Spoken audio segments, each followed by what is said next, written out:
ಸಮಸ್ತ ಪುರಜನರಿಗೆ ನಮಸ್ಕಾರ. ನಮ್ಮ ಭವ್ಯ ಭಾರತದ ಮಹಾನ್ ಚರಿತ್ರೆಯಲ್ಲಿ ಕನ್ನಡ ನಾಡಿನದ್ದು ಸದಾಕಾಲವೂ ಸುವರ್ಣಾಧ್ಯಾಯ. ಕರ್ನಾಟಕ ಹಲವು ಪ್ರಥಮಗಳ ತವರು. ಸಮಸ್ತ ಕನ್ನಡಿಗರ ಅಭ್ಯುದಯವೇ ನಮ್ಮ ನಾಡಿನ ಹೆಮ್ಮೆಯ ಮುಖ್ಯಮಂತ್ರಿ ಸಿದ್ದರಾಮಯ್ಯನವರ ಉಸಿರು.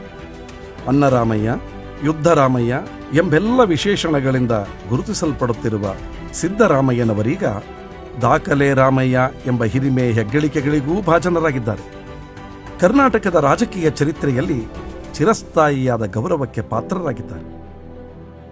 ಕರ್ನಾಟಕದಲ್ಲಿ ಅತಿ ದೀರ್ಘಕಾಲ ಮುಖ್ಯಮಂತ್ರಿ ಪದವಿಯನ್ನು ಅತ್ಯಂತ ಸಮರ್ಥವಾಗಿ ನಿಭಾಯಿಸಿದ ಮೊದಲಿಗರೆಂಬ ಹಿರಿಮೆಯ ಗರಿ ಸಿದ್ದರಾಮಯ್ಯನವರ ಮುಡಿಗೇರಿದೆ.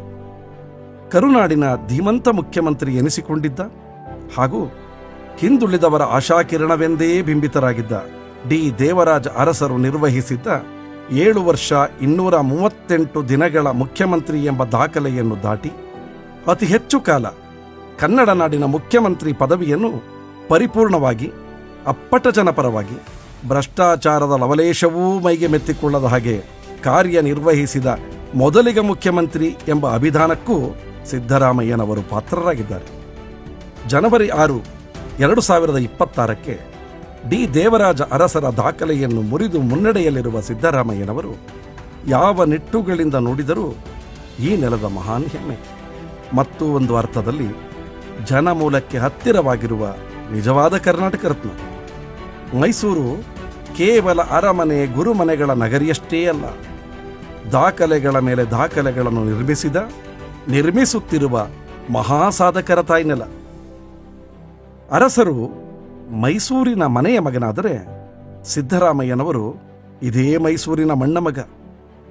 ಅರಸರು ಹಿಂದುಳಿದ ವರ್ಗಗಳ ನೇತಾರರಾದರೆ ಸಿದ್ದರಾಮಯ್ಯ ಸಮಸ್ತ ಅಹಿಂದ ವರ್ಗಗಳ ಪ್ರಶ್ನಾತೀತ ಜನನಾಯಕ. ಅರಸರು ಉಳುವವರೇ ನೆಲದೊಡೆಯರು ಎಂದು ಸಾರಿದರೆ ಕನ್ನಡ ನಾಡಿನ ಯಾರೊಬ್ಬರೂ ಹಸಿದು ಮಲಗಬಾರದು ಎಂದು ಅನ್ನಭಾಗ್ಯದ ಶಾಸನವನ್ನು ತಂದ ಧೀಮಂತ ಸಿದ್ದರಾಮಯ್ಯ. ಸಿದ್ದರಾಮನಹುಂಡಿ ಎಂಬ ಪುಟ್ಟ ಗ್ರಾಮದ ಬಡಹಟ್ಟಿಯಲ್ಲಿ ಹುಟ್ಟಿ ಮರಳಿನ ಮೇಲೆ ಅಕ್ಷರಗಳನ್ನು ತಿದ್ದಿ ವಕೀಲಗಿರಿಗೇರಿ ಹಂತ ಹಂತವಾಗಿ ಮುಖ್ಯಮಂತ್ರಿಯ ಪದವಿಯನ್ನೂ ಮುಟ್ಟಿ ಅಂಬರಕ್ಕೇರಿದರೂ ತನ್ನ ನೆಲದ ಮಣ್ಣಿನ ಮೂಲ ಸೆಲೆಯನ್ನು ಅವರು ಈ ಕ್ಷಣಕ್ಕೂ ಮರೆತಿಲ್ಲ. ಸಿದ್ದರಾಮಯ್ಯನವರು ನೀಡಿದ 5 ಮಹತ್ತರ ಭಾಗ್ಯಗಳು ಇಡೀ ಭಾರತದ ವಿವಿಧ ರಾಜ್ಯಗಳಲ್ಲಿ ಅನುಕರಿಸಲ್ಪಡುತ್ತಿವೆ ಎಂಬುದು ಕೇವಲ ಸಿದ್ದರಾಮಯ್ಯನವರ ಹೆಮ್ಮೆ ಮಾತ್ರವಲ್ಲ, ಕರುನಾಡಿನ ಮಹಾಗೌರವವೂ ಹೌದು. ಇವೆಲ್ಲ ಏನೇ ಇರಲಿ, ಪೊಳ್ಳು ಮಾತು, ಸುಳ್ಳು ಭರವಸೆ, ಹುಸಿ ಮೆಚ್ಚಿಕೆಯ ರಾಜಕಾರಣವನ್ನು ಒಲ್ಲದ, ಯಾವುದಕ್ಕೂ ಜಗ್ಗದ, ಯಾರಿಗೂ ಬಗ್ಗದ, ಕೇವಲ ಆತ್ಮಸಾಕ್ಷಿಗಷ್ಟೇ ತಲೆಬಾಗುವ, ಯಾವ ಹೊತ್ತಿಗೂ ರಾಜಕಾರಣವನ್ನು ಅಧಿಕಾರವನ್ನು ದಂಧೆಗೆ ಬಳಸಿಕೊಳ್ಳದ ಸಿದ್ದರಾಮಯ್ಯನವರು ಸದಾ ನಮ್ಮ ಹೆಮ್ಮೆ. ಇಂಥ ಮಹಾನ್ ಜನನಾಯಕ ಸಾಧಿಸಿರುವ ಈ ಐತಿಹಾಸಿಕ ವಿಕ್ರಮವನ್ನು ಕರ್ನಾಟಕ ದಸರಾ ವಸ್ತು ಪ್ರದರ್ಶನ ಪ್ರಾಧಿಕಾರ ಅತ್ಯಂತ ಹೆಮ್ಮೆಯಿಂದ ಶ್ಲಾಘಿಸುತ್ತದೆ ಮತ್ತು ನಾಡಿನ ಸಮಸ್ತ ಜನತೆಯ ಪರವಾಗಿ ಅಭಿನಂದಿಸುತ್ತದೆ. ಸರ್, ನಿಮಗಿದೋ ನಮ್ಮ ಹೆಮ್ಮೆಯ ವಂದನೆ, ಅಭಿನಂದನೆ.